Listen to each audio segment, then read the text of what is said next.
The story starts with our protagonist, Yuya, being asked directly where his dad is. At the moment, he's just a first-year high school student, but here he is, sitting in the living room, face to face with a bunch of intimidating men in black suits and sunglasses. These guys don't just look tough, they've got scars on their cheeks that scream "stay away" loud enough for even a blindfolded person to hear. Yuya responds honestly, admitting he doesn't know where his dad is. He's just gotten home himself. One of the men hands him a card he found on the table, and it's enough to make his blood boil. The card reads that his father had run away. Oh, and he left his son behind without a second thought. Yuya can't help but think about how unpredictable life can be, as his dad's life motto seemed to be, "You never know what might happen," which he has come to loathe. His father was always obsessing over creating the next big thing, trying to make a product that can become a trend. But he was always one step behind. This is what led to endless debt. As for Yu's mom, well, she was still head over heels in love with his dad, despite the whole mess. She had managed to keep her beauty intact and could still pass as his older sister. Yuya is a bit proud of his mom for looking so young, and she's also a whiz in the kitchen. He even asked her once, why marry such a useless guy? She just shrugs and says she fell for his dad's relentless work ethic, even if he was a failure. Yuya can understand how love can blind people, but even he draws the line when it comes to respect. His dad, sadly, had crossed that line. He starts feeling guilty for not discussing this with his parents before, but he decides to focus on the reality of the situation. He asks one of the scary guys, Taka-san, how much money his dad borrowed this time. Taka, at first, gets a bit annoyed but quickly calms down, realizing the lad isn't the problem here. He gently informs the kid that the debt is a whopping 30 million yen. Definitely not pocket change for a high school kid. Apparently, his dad kept borrowing money just to pay off the last loan, and this cycle kept growing. But Yuya mentions that he isn't scared of Takashi Omochi-san or his crew. He's known Taka since elementary school, and despite his intimidating looks, the guy's like a big brother to him. Taka, frustrated by Yuya's dad's behavior, wonders how he even survived such a mess. Yuya, remembering when he came home to find nothing but a card left by his dad, agrees. The card said his dad had left, leaving everything in the hands of a lawyer. Taka can't help but admire how Yuya turned out so well, considering the mess he was raised in. Yuya agrees, acknowledging that Taka-san had a big role in his upbringing. Then our lad asks what Taka-san plans to do about this situation. This time, he won't lie to the boss. He can't cover up for him this time. Yuya's fate seems set. He's probably going to have to shoulder the debt his useless parents left him with. Taka, genuinely concerned, reassures Yuya he'll talk to their boss and try to get him under his wing, offering him a better path in life. He is thankful for Taka's concern, but just as things seem to settle, there's a knock at the door. Yuya opens it to find Hitasuba Kitty-san standing there, flashing a smile. She's come to help him, and he's left frozen in place, completely stunned by her beauty. She's got long, straight black hair, eyes like pearls, and a beauty that could make magazine models jealous.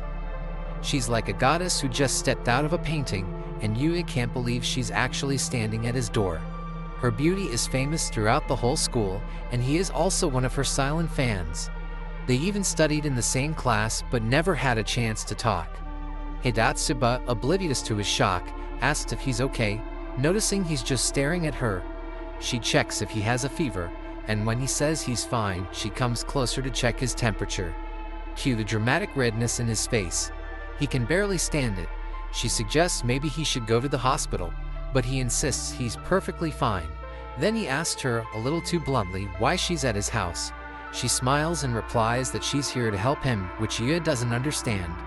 He hesitates to let her in because Taka-san and the crew are inside, and he doesn't want her to get scared by them. Of course, just as he's thinking that, Taka barges in and asks if Yuya has any guests. He's polite about it, but he hints that she should leave because of their busy schedule. Yuya, already embarrassed, wanted to ask her to leave, but then one of Taka's guys recognized her. The timing could not be worse. The guy eagerly asks if she's Hidatsuba-san, beaming with excitement, and noting how much cuter she looks in person compared to her internet photos. Taka, clearly puzzled, asks if he knows her. The guy then reveals that she is none other than Hidatsuba Kade, dubbed the prettiest girl in Japan. She smirks. clearly entertained, and then coolly addresses Taka by his full name, Umishi Takashi. She takes it up a notch by calling him the lieutenant of the Haretsu Syndicate, leaving him visibly shaken, his fingers trembling. Everyone wonders how on earth Hitatsuba knows about his secret affiliation, and his exact position no less. Taka tries to compose himself, but his scary expression gives him away. Yuya, trying to calm him, reminds him of that one time he handed out gifts to kids at an event, only to terrify them with his grim face. Yuya urges him to be gentle. Taka grumbles but inwardly agrees, thinking that scaring kids with free toys probably isn't the best legacy to leave behind. Switching to interrogation mode, Taka demands to know how she learned all this. He notices she's in the same uniform as Yuya, meaning they must attend the same school. With a calm smile, she introduces herself, adding that it's fine if he doesn't remember her, though her tone is anything but forgiving.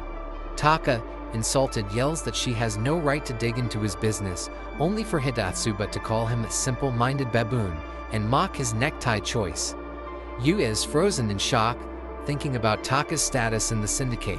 Taka fumes, muttering something about her sharp tongue cutting deeper than her looks and threatening her to teach a lesson, but letting it slide this time. Yuya notices that Taka-san is slowly losing his tough guy act as he sees tears sparkling in his eyes, but he puts up his villain face again and asks about Kide's identity. Kide, unfazed, delivers an even sharper blow. She reveals that her uncle is Hitotsuba Yuichiro, the head of the National Police Agency's Investigations Bureau. Taka's bravado cracks as sweat beads form on his forehead. When he tries to dismiss her claim, she confidently assures him her uncle would gladly pull some strings if she asked. This revelation leaves Taka cornered, but he musters enough fake courage to question her intentions. She casually states she wants them to leave Yoshizumi-kun alone. In exchange, she'll ensure the repayment of the debt, including interest, totaling an absurd 36 million yen. Yuya is frozen to hear this, as this amount is not little, and before dumbfounded Taka can process this, Kide's mother, Sakuraku, a lawyer, enters the scene scolding Kide and introducing herself. With a calm yet cutting tone, Sakuraku chastises Taka for getting involved in illegal money lending. Yuya notes the sharpness in her words and thinks Taka-san might be losing calm on facing her face to face. Taka, clearly uncomfortable, attempts to defend himself, claiming he's just trying to collect on a debt. Sakuraku doesn't flinch. Instead, she starts recounting personal details about his illegal business, to which he angrily asks if she is going to drag him to the police. Yuya knows Taka's tough guy look is nothing more than an act, as he might be ready to piss in pants from inside. Sakuraku then pulls out another card and mentions how his daughter brags about her coolest dad in Japan giving goodbye and goodnight kisses. Taka, now blushing and stuttering, realizes he's been thoroughly outmaneuvered. Sakuraku drives the point home with a mix of teasing and veiled threats about his identity, which she described as a salaryman to his family, leaving Taka utterly defeated. Sakuraku states the debt left by Yuya's family is their responsibility, not his, which leaves even Yuya in shock. But he knows that he has to be the one cleaning the mess left by his parents, as Taka-san has always been like a big brother to him. But to make things just, Sakuraku takes out a paper to make a deal. This utterly shocks Taka, but Sakuraku calmly winks, telling him to dig in. With the paperwork in hand, Taka has no choice but to agree to Sakuraku's terms. He declares the debt settled and reluctantly agrees to leave Yuya alone. Yuya is, however, confused about the document's contents and wonders if his debt is paid off, while Sakuraku excitedly announces that debt is repaid in full, cursing Yuya's father in her way. Taka nods in yes, wishing Yuya to live a good life, leaving him confused. Kide squeezes his hand and smiles warmly. Leaving them alone to have their moment, Sakuraku offers Umichi-san a cup of tea, but he has already lost his calm and refuses, telling his men to get a move, and as he leaves he makes a dramatic exit, claiming their paths won't cross again. Yuya, however, knows better. He's got Taka-san's home address from his wife and could drop by for a family dinner anytime. Sakura reveals that his loser father asked to pay the debt and assures Yuya that he will have a normal high school boy. With the chaos seemingly over, Kide leads Yuya to the living room. He notes her blushing red cheeks and asks if she is fine. She admits she was terrified earlier, but in classic Kide fashion, she brushes it off with a smile. Yuya, noticing her trembling legs, offers to make her tea. Once seated, she finally reveals the condition for settling Yu's debt. He now has to live with her. Yuya, dumbfounded, stares at her as she beams, claiming it's the simplest solution. His brain short-circuits. On the one hand, living with Hidatsuba-san sounds like every high school boy's dream. On the other, he's sure the entire male population of Japan, including her fans, is already plotting his demise. Meanwhile, Kade's smile, radiant as ever, reassures him that everything will be just fine, even if her trembling legs suggest otherwise. As they settle in to discuss the finer details, she cheerfully declares, "From now on, you're my property." Yuya, utterly baffled, wonders how that's even remotely an explanation, but as she looks at him with her goddess-like smile, he sighs in resignation, realizing that his life just got a lot more complicated and potentially a lot more interesting. She decides that a long explanation isn't worth the effort and tries to keep things brief, but Yuya isn't having it. He insists that he needs a proper explanation, especially regarding when exactly he became her property. Annoyed, he asks her to stop treating him like a pet she just picked up at a store. Kade, ignoring his protests, calmly declares that he is her pet now and that the arrangement suits her just fine.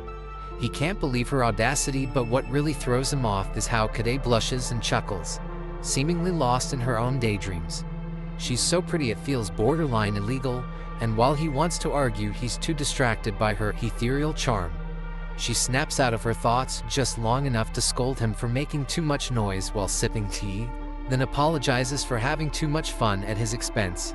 She finally decides to clarify things, or at least she pretends to. She explains that it's all thanks to his dad, who apparently came begging her mother for help. Yuya's dad had been friends with Hidatsuba's mom since their school days, back when they were practically glued together like a bad sitcom duo. Although her mom initially wanted nothing to do with him, his reputation as a screw-up preceded him. Yuya's dad managed to guilt her into helping by breaking down in tears. Yuya is both annoyed and impressed. His dad's sudden display of emotions makes him feel conflicted, but she seems unfazed. She further reveals that his father begged to save Yu's future while crying. But Hidatsuba's mother, it was useless as he was just a random boy. She explains that her mom only agreed to help because she, Kade, had asked for it as a selfish favor. This revelation floors Yuya. He can feel his heart rate skyrocketing like a stock market bubble about to burst. Still, Yuya isn't convinced. He wonders aloud how helping him equates to solving his father's issues. Kade brushes his concerns aside with an unnerving confidence. Apparently, her family was so overjoyed that their otherwise perfect daughter had finally asked for something selfish, that they celebrated it like a national holiday. The absurdity of it leaves him questioning their collective sanity. Kade casually reveals that she had two selfish requests. The first was to help Yukuman because she couldn't stand seeing him suffer for his parents' mistakes. Her second, to make him her property and live with him. He nearly chokes on his tea. She delivers this bombshell with a straight face, but her blush betrays her nerves. For Yuya, her words are both terrifying and dangerously cute, a combination no mortal man could resist. To make matters worse, or better, depending on perspective, Kade informs him that her parents have already taken steps to formalize everything. A written pledge is involved, stating that once he turns 18 and graduates high school, he'll be adopted into her family, banned from contacting his own parents, and married to her. And the interesting thing is his good-for-nothing parents have already signed it. She reassures him with a confident smile, promising that he'll never have to worry about money. She'll take care of everything. However, her words come with a catch. Fully anticipating that he'd feel guilty about relying on her, she reveals her plan. He's already slated to inherit and eventually run her family's company. Yuya can barely process the whirlwind of changes. Just yesterday, he was trudging through his unremarkable routine. Now, he's suddenly staring down a future as someone's husband, an adopted son, and the president of a corporation. How had things escalated this fast? Yuya remains utterly bewildered by the parent-child dynamics at play. His own parents are one thing, but the Hidatsuba clan takes family involvement to a whole new level. Without even knowing him, they're already plotting an arranged marriage and grooming him to be the next company president. Talk about overwhelming. He tries to make sense of it all, but it's like trying to solve a Rubik's Cube blindfolded. especially when she drops the bomb that his parents are totally cool with it. No turning back now. She makes it clear, if he tries to back out, he can only guess what will happen to him. Yuya is already imagining becoming a slave, as an employee of the company, or getting sent underground like some manga character, never seeing the light again. Not fun. Then she tells him that if he refused, he could have ended up being her butler forever. Yeah, no kissing or doing anything with her in that scenario. Instead, she'd make him live in hell, where he couldn't even touch her, no matter how defenseless she looked. Yuya's like, wait, that actually sounds like a different kind of hell. He never thought he'd hear Hidatsuba-san saying stuff like that, but he can totally see that she's forcing herself to act all serious. Her face is as red as a tomato. His mind starts to wander and he imagines having a forbidden love with her, which honestly doesn't sound that bad, but she shuts him down fast. No forbidden love for them as she wants pure love instead. He can't help but think, this girl is way too cute. Especially considering that Hidatsuba-san, the same person who's an untouchable beauty at school, now feels so different. But now, seeing her like this, flustered and adorable, he realizes this might be her real side. He's one of the few who gets to see the real Hidatsuba-kane, and man, his heart is racing. He sighs, admitting he gets it now, and agrees to everything. Let's be honest, who in their right mind would say no? Marrying someone as breathtakingly beautiful as her feels like a dream come true. Plus, he's set to inherit a company as president. What's not to love? She notices his anxiety and gently asks if he's hurt. Yuya says he's fine, but then she points out his crying. Confused, he touches his face. Tears are streaming down and his chest feels like it might burst. He has no idea why this is happening, but Kade hugs him and tells him it's okay. She's there for him, like, for real. She promises to be with him always, and he just lets it all out on her shoulders. She tells him it's okay to feel lonely, especially since he's been abandoned before. But she gives him hope for a bright future, telling him he'll be happy from now on. When his tears finally stop, she hits him with, "All right, go pack up," as they are demolishing this house. He's totally stunned. His house is going down like that. Then she explains they'll rebuild it, rent it out, and make money off it. Oh, and she's got their love nest ready too. Yep, she's planned that too. They won't even have school tomorrow since it's the weekend. They're just going shopping together, but our MC is shocked. He wipes his tears away, feeling a little unsettled. Maybe he's just like his dad, impulsive and emotional, making huge decisions on a whim.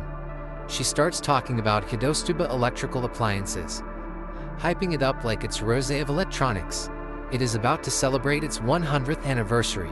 It's a big deal in Japan, so much so that the country brags about it to the world. They don't just make household appliances. They're branching out into stuff like renovation services, electric vehicles, infrastructure development, you name it. Basically, they're growing globally and becoming an industry leader.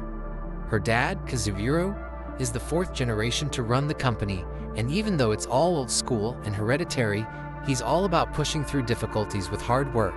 She says it's already decided. He's gonna follow in her father's footsteps. He feels like it's basically a death sentence. Sure, he knows that society expects him to work hard every day, but he can't believe they're handing the reins of a huge company with tens of thousands of employees to a high school freshman. She says maybe he'll get it once he hits university, and a public one would be best. She's dead set on making sure he doesn't go to a private school though. He tries to argue that he won't be able to work at her dad's place if he goes to university. She shoots back, asking if he plans to waste his time doing part-time jobs or joining some random club instead of learning the ropes by her father's side. Ouch, it feels like she's stabbing him with her words. He's starting to realize she might have some interesting ideas about him. She grabs his necktie, pulling him closer, her eyes locking onto his. "Focus on me," she says with a confident smile. She assures him she already knows he's a hard worker and promises to meet his expectations, no matter how quirky they might be. As she leans in, her beauty almost overwhelming, she winks and adds, "But don't even think about doing anything with other girls." His heart nearly stops, and he feels like he might pass out on the spot.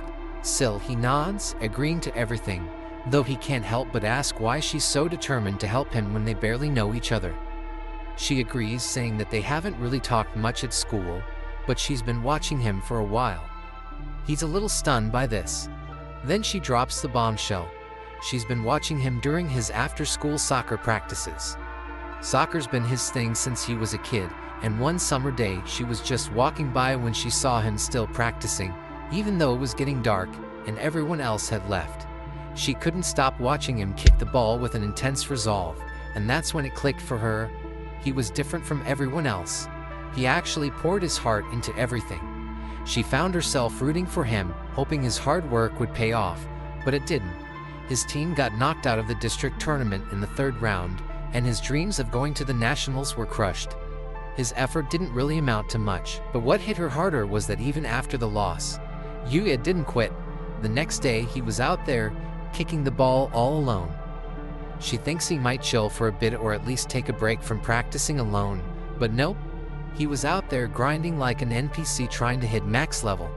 She's absolutely smitten with how he refuses to give in to despair and just keeps going, showing off that main character energy she can't get enough of. In her eyes, he's basically a walking best boy anime trope. When she finally admits her heart is super glued to him, he feels a little bad because, plot twist, he doesn't see himself as anything close to splendid. But she's like, too late. This heart is sold. She's already fallen for how he pours his whole soul into whatever he does. And now she's ready to stake her claim before anyone else realizes he's got golden retriever boyfriend vibes. While she's busy making a move, he's having an internal monologue about how she was literally voted the cutest high school girl in Japan. Like, what is his life right now? He's over here kicking a ball like it owes him money, and somehow she's into that. He can't wrap his head around it. She's been watching him from a distance, falling for him without him even realizing. But he's clueless. He doesn't know anything about her yet. If someone were to ask him if he likes her, he'd probably just shrug and say he doesn't know. He knows he's flattered, but he can't give a solid answer just yet. So, he sits her down to be all honest and mature, telling her that he's happy to hear her confession but doesn't really know her well enough to return the feelings yet. She's fine with it because, aside from looking like a goddess, he has no idea who she really is, so she's cool with him not being able to respond. Honestly, hearing that from him just boosts her feelings for him even more. He realizes that, yeah, looks can get you in the door, but actually knowing the person is what makes a relationship stick. He doesn't want to be in some shallow, insta-fame kind of relationship that fades faster than a TikTok trend. She giggles and says that even though her methods were a bit extra, they worked in clearing the way between them. She knows he probably can't get why she's acting like a rom-com character, but she's all about making her move. As she gets lost in her thoughts, imagining herself living her fantasy life with him, he can't help but laugh in his head. He's over here trying to figure out who he is as a person, and she's making plans for the future like she's already in their happily ever after montage. He's starting to see her layers. At school, she's the cool, composed, mature, and reliable girl everyone admires. But at home, she's a total goofball, cracking jokes, making awkward faces, and blushing like crazy when embarrassed. It's endearing, and he's warming up to it. She points out how everyone wears a mask, calling him out too, and asks which version of her, the composed or the goofy, is the real one. He can't choose. Both sides are equally great. He knows they're beginning to understand each other, and that's what matters. Besides, he kind of loves the mix of her cool and adorable sides. Then she gets hyped, firing off rapid questions about his favorite food as if mapping out their future. She leans in to whisper something, but he stops her with a hand over her lips, suggesting they slow down and actually get to know each other first. She's totally teasing him, dropping bombshells when he's least ready, and he realizes he's never going to get a break with her.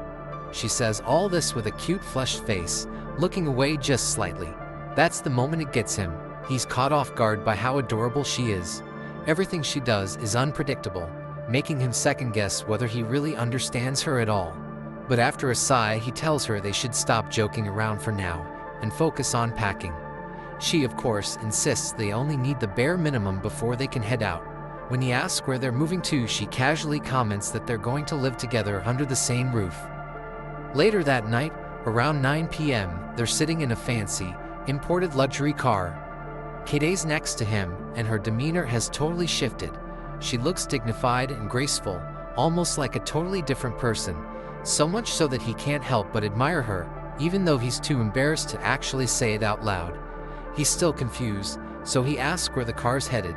She reminds him with a cheeky smile that they're going to their love nest. He's genuinely trying to wrap his head around all this, so he asks if she's serious or just messing with him. She gives him this ridiculously cute play innocent expression that makes everything even more confusing. They finally pull into the Bay Area, surrounded by fancy condos that look like something out of a high-end hotel brochure. He glances out the window, realizing these places are way out of his league as a high schooler. But she's thrilled to see he's keeping up, noting that knowing these things is essential if you want to survive in the real world. While he's been picking up on trendy stuff by taking after his good-for-nothing dad, who's always glued to the TV for updates, he mostly just checks the news during soccer practice breaks. So he's not exactly an expert in all things current, but she tells him that for now, he's doing great and that his future looks promising. Apparently, working under her dad is going to be a real win for him. She assures him not to worry about a thing and tells him she believes in him. He can't help but blush from all the compliments and quickly looks away, trying to hide his reddened face. She giggles, saying he looks cute, all flustered. By the time they finish chatting, they've already arrived at their new place. He's totally shocked when he sees the building. It's as fancy as the one he'd seen out the car window earlier. It's hard to believe he's actually about to live here with her. She casually mentions that their apartment is on the top floor, and as she links arms with him to go inside, he's so nervous, trying not to faint from all the nerves. Earlier he tried to carry his own stuff, but the driver kindly told him that it was his job, and he should just relax. Now, it's just him and her in the elevator, and he's trying to keep it together. She's totally enjoying the moment, though, as she leans her shoulder into his. When they finally arrive on their floor, the place blows his mind. The house is huge, with luxurious furniture and spotless cleanliness. She'd asked if he likes it, and he can barely believe what he's seen. He even asked if this is real, like, are they really living here? She confirms it with a smile, adding that she's a great cook, so they'll be fine, and to make things even better, she can cook too, so they'll take turns. The living and dining rooms are so massive it feels like they could fit an entire soccer team in there. The dining table and chairs are designed for comfort, and the sofa is way too big for just two people. Oh, and the TV, it's almost as big as a movie theater screen. But what really catches his eye is the view. The windows offer an amazing view of the bay glittering in the night. He can't help but start fantasizing about giving her a hug, followed by a passionate kiss, and maybe taking things further. But then he quickly stops himself, feeling way too nervous.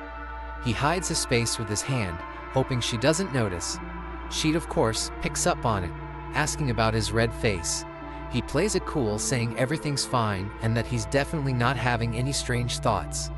He quickly makes it clear that they need to get to know each other better before anything like that happens. Until then, such a relationship is a hard no.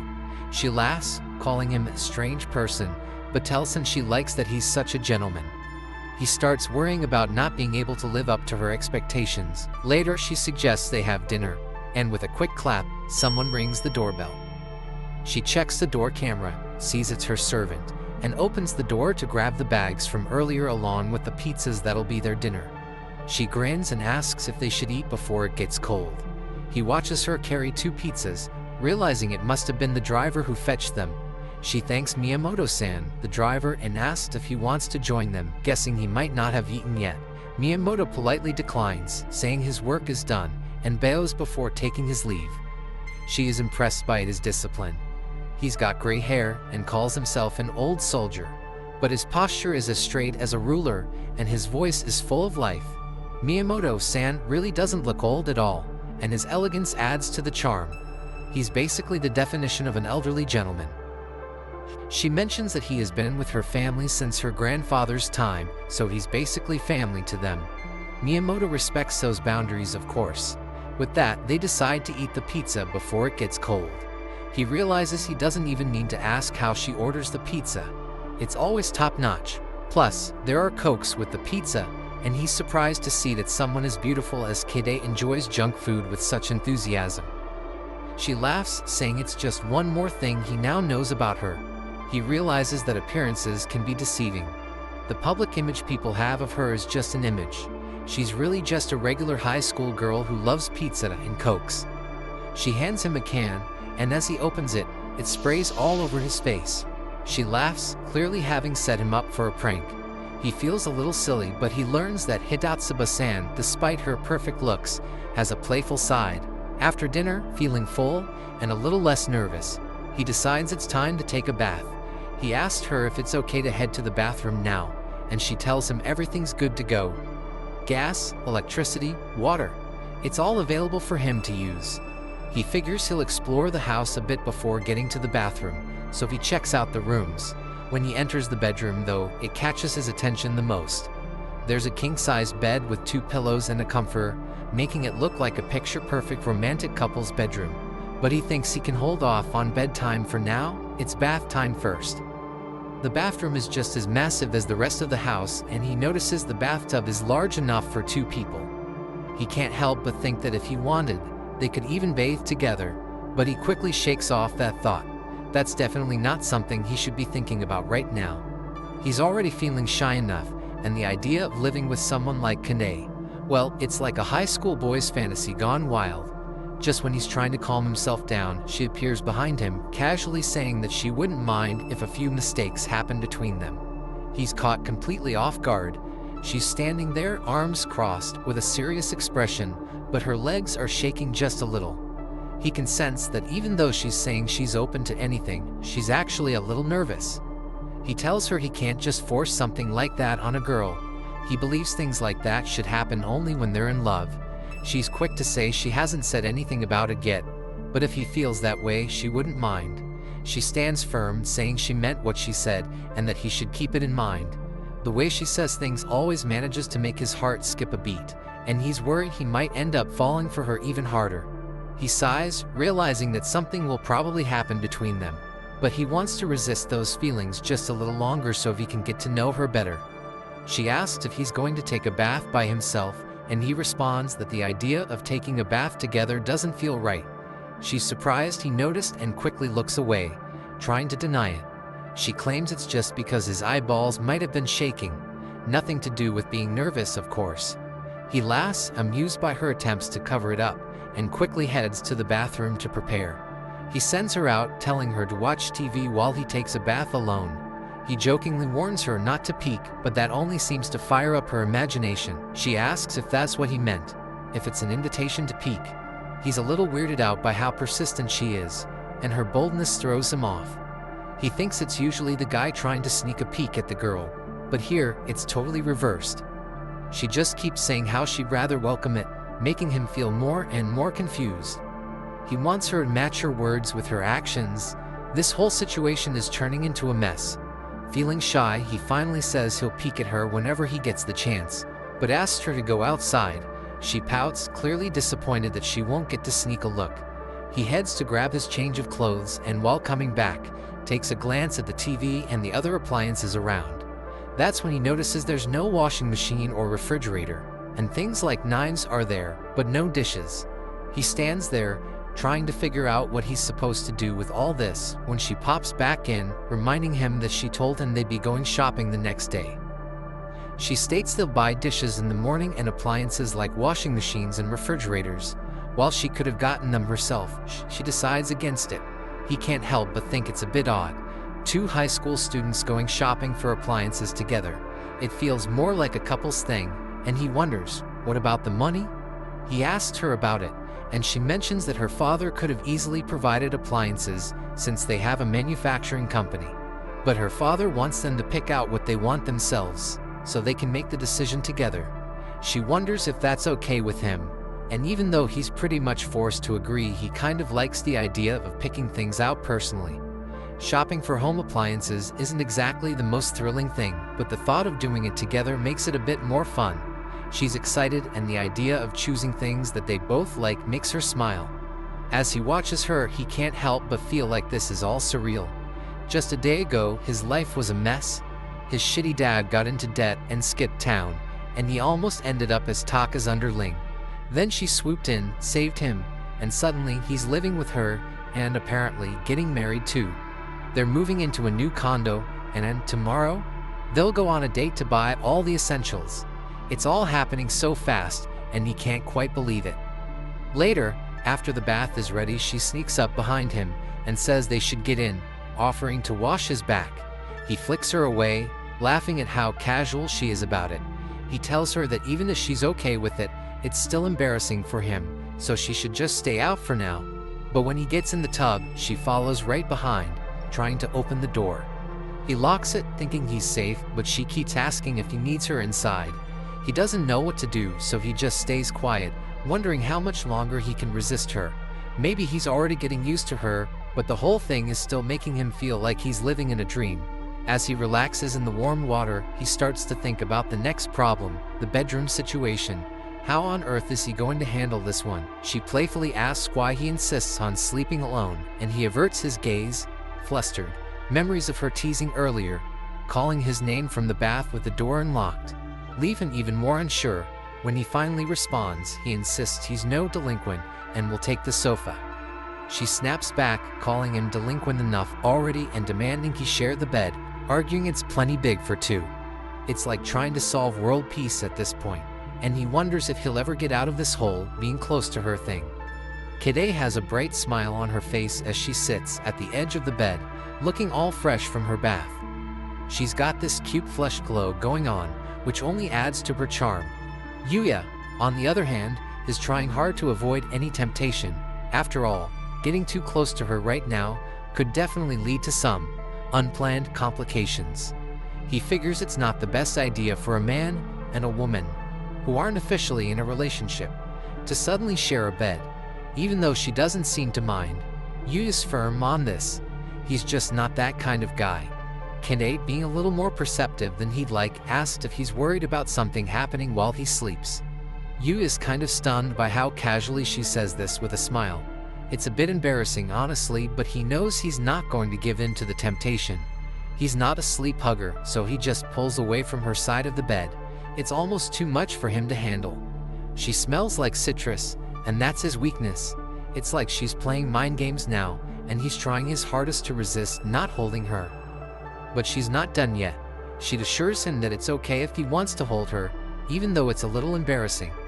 His mind is in overdrive and his face turns red, which catches her attention, and she gives up on her dream of cuddling.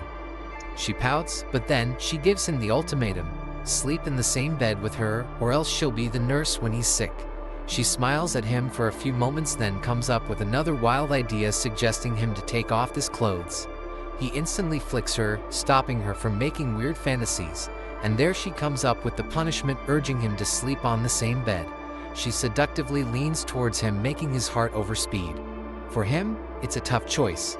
Eventually, Yuya admits defeat and agrees to sleep in the same bed, but there's a catch. He's going to sleep as far from her as possible. He's not a restless sleeper, he hopes. Kide, however, is a self-proclaimed sleep hugger. She warns him that if something happens while they're both sleeping, he should just forgive her. She's convinced she's gonna pull him into her embrace at some point during the night. Yu's response: well, he'd probably throw her off if it did happen, just to keep his dignity intact. She seems a little intrigued by his reaction. She's definitely not going to let him forget that she likes the fact that he would try. Her words are making Yuya blush like a shy princess. As things settle down, Kide says she only tells him that she likes him, like, genuinely likes him, because he's different from everyone else. For a moment, Yuya can't help but blush more. She smiles, assures him goodnight, and heads off to dry her hair.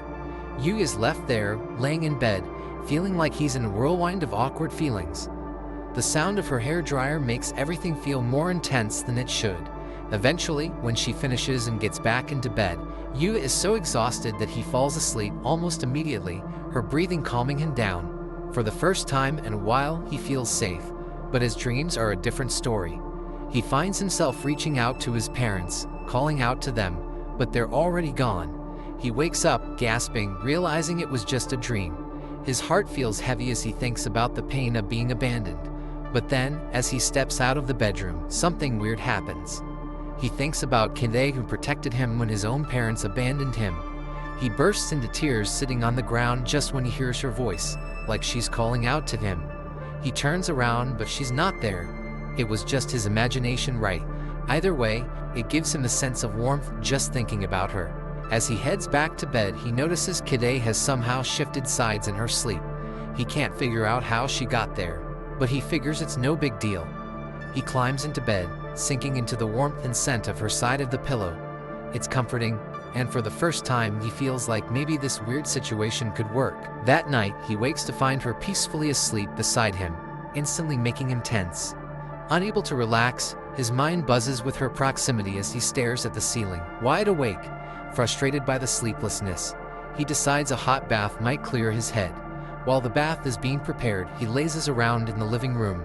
But then, he spots the gaming console and the new TV on the table. He smiles to himself, thinking about playing a game. But then it hits him. If he starts playing alone, she might feel left out. He can't help but imagine how lonely he'd feel if she was off having fun on her own without him. So, he decides to leave the game for another time. It's just not the right vibe without her. Realizing he can't eat and play games without feeling guilty, he gets up to figure out breakfast. He notices there's no fridge in the house and wonders how on earth he's supposed to manage. Just as he's about to give up and start Googling how to make breakfast without a fridge, Miyamoto strolls in with a good morning and 2 bags from a familiar hamburger chain. He wonders where Miyamoto popped out from. Did he just materialize in front of him like a wizard? He asks if the burgers are for Hidatsuba-san and himself, and Miyamoto gives him the affirmative. Turns out she had requested these specific burgers for breakfast. Now he's shocked, not just that her thought ahead, but that she's having burgers for breakfast. It's a little much considering she promised him she'd treat him to her cooking the next day. He starts to wonder if she is secretly a junk food enthusiast. Maybe her idea of a 5-star meal is a pizza at midnight and a burger for breakfast. It makes him uneasy, but hey, maybe that's just her charm.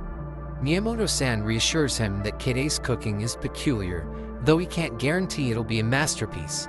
Miyamoto urges him to eat, but Yuya starts thinking about Kide, who hasn't woken up yet. He wonders if the food will get colder and he has to heat it up again. Miyamoto assures him about her morning routine and suggests Yuya to take a quick bath. He thanks Miyamoto, which he brushes off with a smile. After that, he heads to the bath, feeling the bliss of having a warm bath stretching his legs. Then his mind drifts towards Kide, and he enjoys the idea of having a bath together with the hottest girl of the school. As he is busy in his daydream, she suddenly appears, assuring him to stay with him forever. Yuya, whose eyes are closed still, hasn't realized her presence while she is glancing at him with a blush. Suddenly, when he opens his eyes and notices her in front of him, his eyeballs pop out with shock. He looks at her like a scared puppy, then covering his eyes he bursts, asking why she barged in when she knew he was already in. Kide, who is bold like always, carelessly admits that she felt lonely without him and couldn't stay away from him any longer. This frustrates Yuya, but she doesn't care much and hints that the bathroom door was unlocked, unlike yesterday. She wonders if he did it purposely, while all Yuya can do is to hide his face. The reason she is standing in front of him in just a tiny bath towel, unable to cover her beauty. Her boldness gives Yuya a hard time as he is practically shaking, trying not to have a sneak peek. Kide smirks, enjoying his innocence, but Yuya is not that innocent in his mind. He wants to stare at her with all his heart, but somehow stops himself. She assures him about the towel wrapped around her, urging him to have a look at her. Yuya opens his eyes and takes a glance. She is leaning towards him, assuring that she is not really naked. But still, Yuya is not okay with it, as he knows the bath towel will eventually come off when she will start taking the shower. He ponders a bit more and gets that she is wearing a swimsuit underneath, and she is gonna prank him by taking it off. He sighs with relief while she wonders if he is disappointed. But she kinda liked how he jumped to conclusions so quickly, and in her style she wants to reward him, and guess how she is gonna reward him. She takes off her towel, and to his poor heart's shock, she is only in her natural form. And Yuya travels 50 shades of shock in just one go. First he freezes, then starts screaming, and trust me, his screams pierce the sky. Yuya is clearly not happy with the idea, while she is as careless as always, and shamelessly asks being in their natural forms is the best way to get to know each other. While Yuya turns his gaze after seeing too many unholy sights, needs holy water to rinse his eyes, and in his shock he blurts out something bold. His words make her giggle faster than a bullet train, and she is up to it. Yuya, whose heart can't handle anymore, puts on his towel and walks out of the bathroom, clearly annoyed. She turns to look at his back, blushing like a cutie. Kide and Yuya are enjoying breakfast together, and she's all excited, asking him where he wants to go later. She's got a whole plan in mind, thinking they could start by checking out some cutlery, and then stop by the appliance store. But Yuya? He's too busy chewing his food to notice. She'd asked him again, but still no response. After a moment of silence, she wonders if he's still angry at her for barging into the bathroom earlier. Yuya doesn't say anything. She reassures him that she won't do it again, but the way she says it, it's not exactly convincing. Still, she promises to be more careful next time and make sure she barges in properly, on the bed, as Yuya prefers. Kide tries to win him over with a cute little Mio, but Yuya's not buying it. He's still sulking, ignoring her. Then, after what seems like forever, Yuya finally speaks up, stuttering a bit, saying he'll forgive her, just this once. But the next time she pulls something like that, he's really not going to talk to her. And when he says not talk to her, he means 3 full hours of complete silence. Instead of getting all intimidated, Kide just finds him cute and tells him she likes this side of him. Yuya smirks, clearly not fazed. After breakfast, she tells him to hurry up and get dressed since Miyamoto-san will be picking them up for a shopping trip. Yuya agrees and starts getting ready, muttering to himself that it doesn't take much.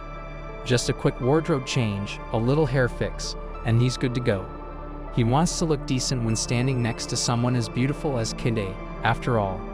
Little does he know, she's been eavesdropping on him the whole time. Kide tells him not to stress about it, that he looks cool just the way he is, and that it's what's inside that counts more. She reassures him that appearance doesn't matter as much as people make it out to be. Yu is genuinely touched, a little speechless. He wasn't expecting this side of her. Once they're both ready, Miyamoto picks them up, and they head out to check out some home appliances. Just like they planned. After grabbing lunch and some snacks, they hit up an electronics store to pick out their new home appliances. And of course, a fridge is on the list. Yuya mentions how surprisingly hard it was to choose. She remembers seeing a super knowledgeable clerk on TV and spots someone who looks similar in the store.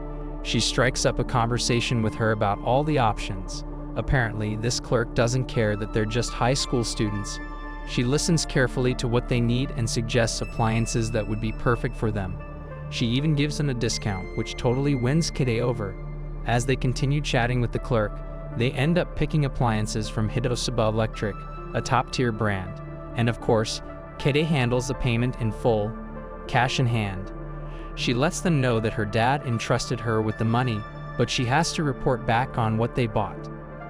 She tells the clerk she'll mention her name when she reports back to her father, and asks for the clerk's business card. The clerk, looking both nervous and totally thrilled, agrees. Kide thanks her, saying that the shopping experience was so much better thanks to her, and she'll definitely tell her father about the awesome service. The clerk bows, and little did she know, this interaction would help her climb the corporate ladder all the way to an executive position. Talk about making an impression. After finishing up the shopping spree, she checks her phone and sees that it's already 7:20 p.m. She's a bit surprised that it took longer than expected. She suggests to Yuya that they should just have dinner at home. Yuya, the chef, agrees and offers to whip up some pasta for them if she's cool with it. Kide double checks, making sure she heard him right. He's going to cook. Yuya confirms, even saying he's been craving her cooking, but it's okay if not today. He's not in a rush, and there will always be future chances. She's all in, eagerly agreeing to show off her cooking skills tomorrow, so he better be ready for that. With dinner plans settled, Yuya urges her to hurry so they can meet Miyamoto-san and head to the supermarket. She can barely contain her excitement about Yuya's cooking. At home, as she digs into the pasta he made, she can't help but compliment him, wondering if he's secretly a genius in the kitchen. Looks like he's got more than one talent. Yuya laughs at the thought of being a genius. If he were one, then all the chefs in the world would basically be amateurs. He can't even begin to imagine what the Michelin star holders must be like. Kide, not one to let him win, confidently says she'll cook something Yuya will really like tomorrow. Yuya asks if she even knows what he likes, and Kide confidently declares that his favorite dish is hamburger steak. She even adds that he always goes for the hamburger steak when it's served in the school cafeteria, no matter what. Kide asks him if she's wrong, but Yuya agrees, impressed with how much she knows about his tastes. Kade beams and tells him that she knows everything about him, his likes, dislikes, and even his lively chats with his friends. She adds a smug smile, like she's on top of the world, before teasing him about his current obsession with a new fantasy game. As they sip their tea, Kade gets serious and says she wants to ask Yuya something important. Yuya, noticing her serious expression, tells her he'll answer whatever he can. Kade takes a deep breath and asks if he likes women with big bosoms, like the heroine in his game. Yuya looks stunned by the question.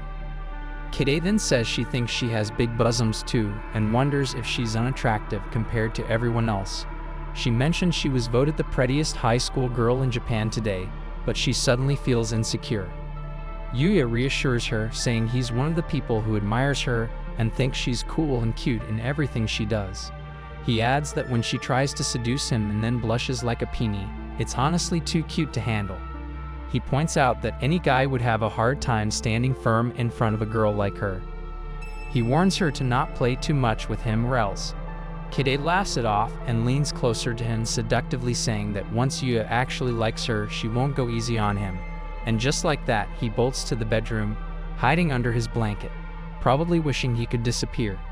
Kade mumbles to herself. He escaped again.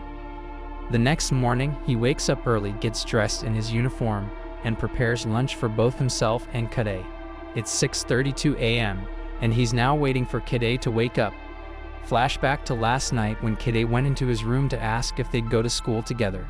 She reasons that since they lived together, it makes sense to go together, like a childhood friend would. Yuya, however, is having none of it. He says it's highly unlikely that a world like that exists, and points out the chaos that would erupt if she, the prettiest high school girl in Japan, went to school with a guy like him. But Kade is unbothered. She sees this as an opportunity to show off that Yuya is her boyfriend and that no one else is getting him. Yuya is visibly flustered by this, and Kade notes how he's blushing like a bride again. Yuya, trying to play it cool, says he won't go to school with her and even jokes about not wanting to die yet. Kade, not backing down, grabs his blanket and calls him cruel. She argues that since they share a futon, it's only natural he should wake her up. Yuya, however, stands firm and says she should wake up on her own. Turns out, Yuya woke up extra early just to avoid the whole going to school together scenario. Still, he can't let Kade sleep in too long or she'll be late. He checks on her, tapping her shoulders softly, and she sleepily insists she's getting up. But then, in a half-asleep daze, she raises her arms to him, urging him to change her clothes, like a kid. Yuya is a little caught off guard by how quickly Kade is reacting, especially since she's still half asleep. Of course, it's all part of her plan. Yuya, trying to hold on to his sanity, says he's surprised but warns her that if she keeps going this far, he might just eat her. She backs down a bit and says she'll be more careful, but Yuya, after successfully making her flustered, is ready to get to school, so he tells her not to be late. On his way to school, he feels mentally drained before the day has even started. His close friend Shinji greets him, asking if something happened because Yuya looks extra tired today. Shinji's their soccer team's creative playmaker, small in stature but deadly on the field. His soft appearance and friendly vibes make him a hit with the girls, but he's taken, having confessed his feelings to a girl he fell for at first sight. Now, they're the school's cutest couple. Yuya just shrugs, saying there's been a lot going on. Before they can chat more, another friend, Nikaido Yu, jumps into the conversation. She notices Yuya's smirk and calls him out on it. Nikaido, with her ethereal beauty and pixie cut, is the ace of the basketball team and a top student. Her husky voice and pretty face make her a school celebrity, and even Yuya can't deny she's striking. She tells Yuya to cheer up or she'll get depressed hanging out with him. Shinji, always agreeing with her, adds to the pep talk. Later, Yuya's sitting next to Nikaido in class. He notices she's reading Full Metal Panic again, saying it's just as interesting as the first time. They bonded over their shared love of the series and their similar taste in anime, which made it easier to talk. Soon after, Shinji comes over again, asking why Yuya looks mentally exhausted. Nikaido adds that he should stop overthinking things and just tell them what's going on. Yuya finally asks them about Kade, surprising them both. They're confused why Yuya's asking about her, knowing full well that he's already familiar with everything about Kade. Nikaido starts stating that everybody would call Kade a flawless girl. Everyone says she's super smart, athletic, and, on top of that, a social media queen who goes viral without even trying. Nikaido adds that during the National High School Girls Beauty Contest, a bunch of top production companies tried to recruit her, but she turned them all down. Apparently, her dream is just to be a regular wife, which ironically makes her even more desirable. Kide once mentioned in an interview after winning a big prize that God really loves her, which sounded about right. Shinji doesn't have much to add to that. Nikaido has already said everything he would. He does mention that Kide's super popular, and a bunch of upperclassmen and classmates confessed their feelings to her. Yet she turned them all down. Word on the street is that she's got someone in mind already, and Shinji says that guy's a lucky dog. When Yu asks where he heard that, Shinji claims it's just some gossip he overheard. Nikaido, ever the mischief maker, asks if Yu thinks that lucky dog might be him, but Yu shuts that down quickly, insisting Kide's out of his league. Nikaido then suggests he should focus on the girls around him instead of aiming for one way out of his reach. Honestly, Yuya can't help but agree with her. The bell rings and lunchtime rolls around, but his peaceful break is soon interrupted by a classmate, storming up and asking if it's true that Kide confessed her feelings to him.